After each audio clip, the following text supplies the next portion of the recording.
Obviously, good win against a quality opponent, and give Minnesota credit. I think they make the game challenging with some of their mixing defenses and their ability to make shots. So give them credit. I thought our guys, really in the second half were able to make some shots, and I think that opened the defense up a little bit. We played with a little more purpose on the offensive end there, and a little bit cleaner in the second half. Some of it was we had to adjust to how they were doing some things, but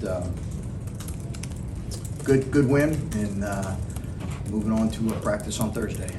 Chris, about 10 minutes in, Zed missed a shot. Very next time out, you actually pulled him totally aside, talked to him by himself for a little bit, and then in the second half, it looked like he played with a little more force and was a little more effective.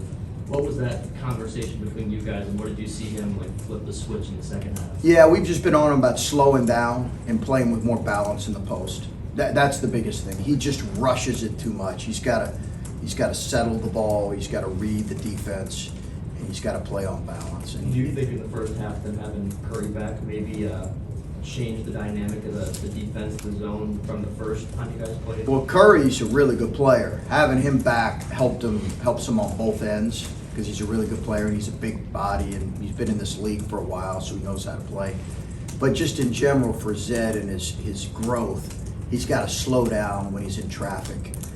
He can score over bigger guys. He's done it his whole career, but he can't do it when he's rushing things. And that was my conversation with him. And sometimes you got to pull a guy aside because they hear it, but when you really want them to hear it, I just wanted him to slow down because he's really effective when he slows down. Obviously, you want defense to turn into offense, and it seemed like your defense kind of showed up there in that first half.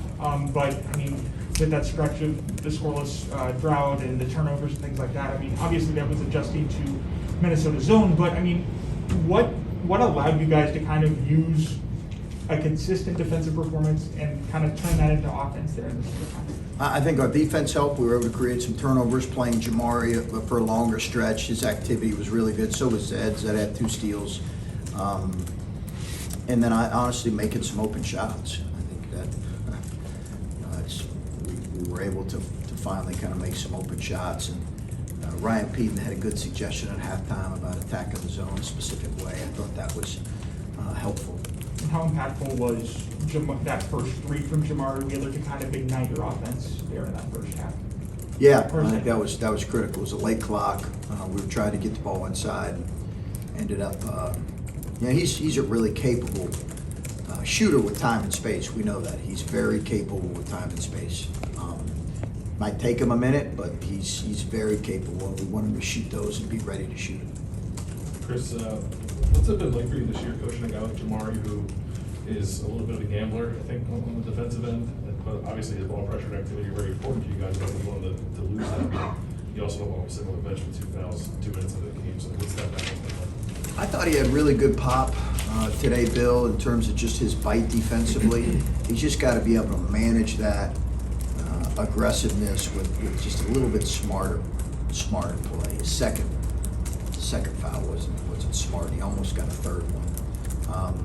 So I think he's just got to balance that. He's got to take some chances because that's who he is, and I don't want to prevent him from doing that. I think we've tried to stress being a little bit more solid in areas off the ball and being a little more aware and not creating offense with his pressure. But I thought he was really good tonight on a really good player. He, last game and this game, maybe not every possession, but he's had a few where he is off the ball, maybe, I guess, a little more aware of things, directing traffic, making sure the switches are right. Yes. I'd imagine you want more of that from him, right? To be Yes. kind of the guy who's kind of leading things on that end of the floor. Yeah, he's a good talker. He's a really good talker. And, there's some specific parts of our defense that we've really been stressing the last 2 weeks.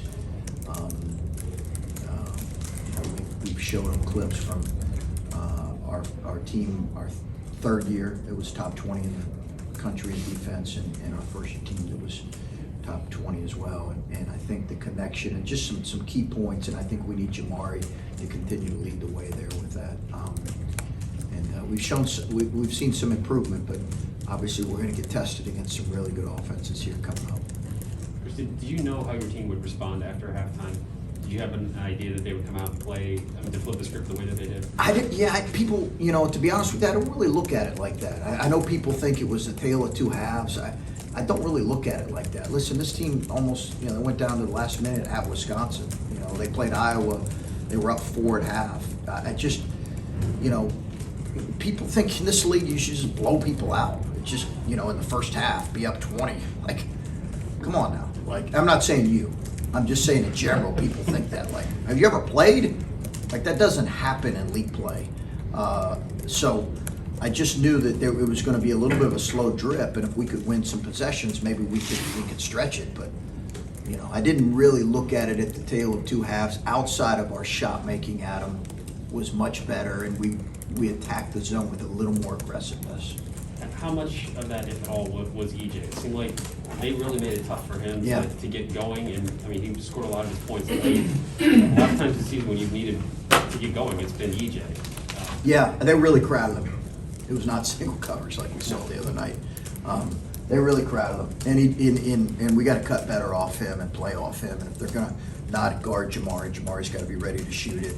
He had to probably pass it a little bit more tonight, and he did. He was a willing passer. He always is, but he was a little bit sloppy with the ball at times.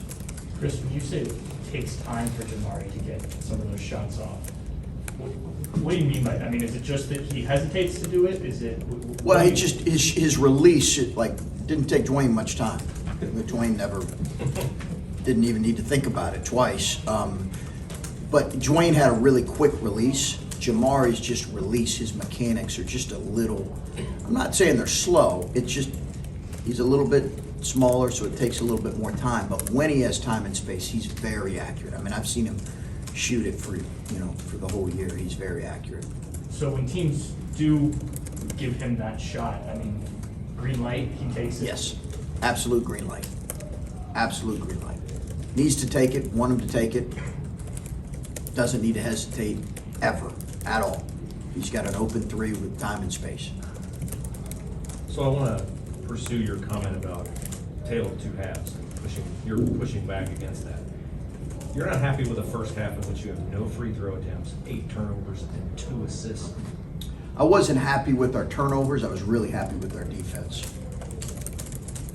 Yeah, to valid question. I was not happy. I thought we were really sloppy. We didn't attack the zone great, but I was really happy with our defense. I thought we played at times really well in the first half. We just didn't make some open shots. But I was not pleased with our sloppy offensive play in terms of turnovers. So you talk a lot about your offensive efficiency. For you, the lack of offensive efficiency in the first half was just that it didn't go in. Well, it was turned part. over too often. No, it was part of it, and we were careless with the ball. Yeah, we were definitely careless with the ball. We addressed that. Careless with the ball and no offensive rebounds is the kind of the things we hammered. But and I just thought we were too stagnant against the zone. So I'm not saying we played a great half. I'm just saying sometimes it takes you a little bit of a feel. They played differently the second time in terms of how they played their man-to-man than the first time. So you go into the game thinking they're going to play one way, they play a different way. You got to make some adjustments at halftime, and that was part of it. Chris, kind of piggybacking off that, in the second half, you guys had 9 assists and 2 turnovers. Yeah. Did that kind of just come with getting more comfortable with what you were seeing from their defense, or? I think that was a big part of it. And like I said, Ryan Peden had a good suggestion on a little bit more movement against the zone. But I think it was a comfort level. And then, when you see a few shots go down and you get that, 5-7 point, I think it gives you a little bit of freedom. So I think that was a combination of things. And with EJ, we kind of had a slow start, but he still finished with 16 points. He had a big pair of threes towards the end of the game. Yeah. Is he just somebody that you can really just kind of snap a finger, you can kind of trust him to make some good shots, make some good plays? I don't know if it's quite that easy, but I've always said God has gifted him with the ability to score the ball. He can roll out of bed and score the ball, and that's a great gift. Maybe this is too simplistic of a question, but it's obvious why it's important Justin Orange needs to shoot the ball. Yeah. A blind man can see that. with people like Jamari, where everybody knows it's not his strength, it's probably the weakest part of his game, defense is clearly daring him to do it. With those types of guys, why is it so important that they still have no hesitation to shoot their shots? Well, our offense needs that. Our offense needs multiple threats out there. And Jamari's going to get open looks because of against certain teams because of how they play our post players, and so will some other guys. But I thought Malachi's couple threes there early really opened things up. I love the transition three he had. I thought it was a great play by Jamari. But I just think for our offense to continue to be successful, it cannot be just the E.J. Liddell show every night. You're not beating good teams with that. It just teams are too good defensively, so we got to have some variety. I know Jamari's a veteran, but he's relatively new to your team. Would you have kept him in a game, in a Big Ten game early in the season with 2 fouls that quickly, or put him back in, I guess? Yeah, I don't Would that believe take in time to benching trust? guys with 2 fouls. I just don't believe in that, and never have. It's burnt me a few times, but I do not believe in benching guys with 2 fouls in the first half. So it's just philosophy. So just a trust that you trust the guy to play through it.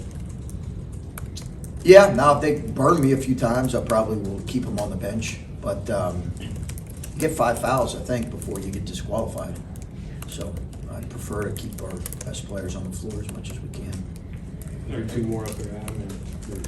Are you learning a little bit about your defense these last couple of games? I mean, you're starting to maybe string some stops together. I'm sure it's not where you want it to be, and I know you're not a finished product, but are you starting to see something change in the mentality or in how your guys are approaching that end of the court? I think so, Adam, but I think it's it's such a process for us as a group, and it's a climb that we have to make every day. It's a commitment and a climb we have to make every day. But I think we're getting a little bit better understanding, and it's got to be player led. It's got to be player led. So we've had some good stretches here, but we play one of the best offensive teams in the country on Saturday. Does that go with you talking about how it's starting to become a little bit of a player-led team? Do those? Yeah, are those for sure. I think for sure this time of year, like we have identified that over and over, that will provide limitations for us. You mean the defense? Yeah. To Steven's point about the reason why you like Justin out there shooting, we talked about Justin's kind of shedding his slump a couple games ago. It does not appear in the last 3 that he's built on that. And it looks like Sed and Gene are taking minutes that used to be his.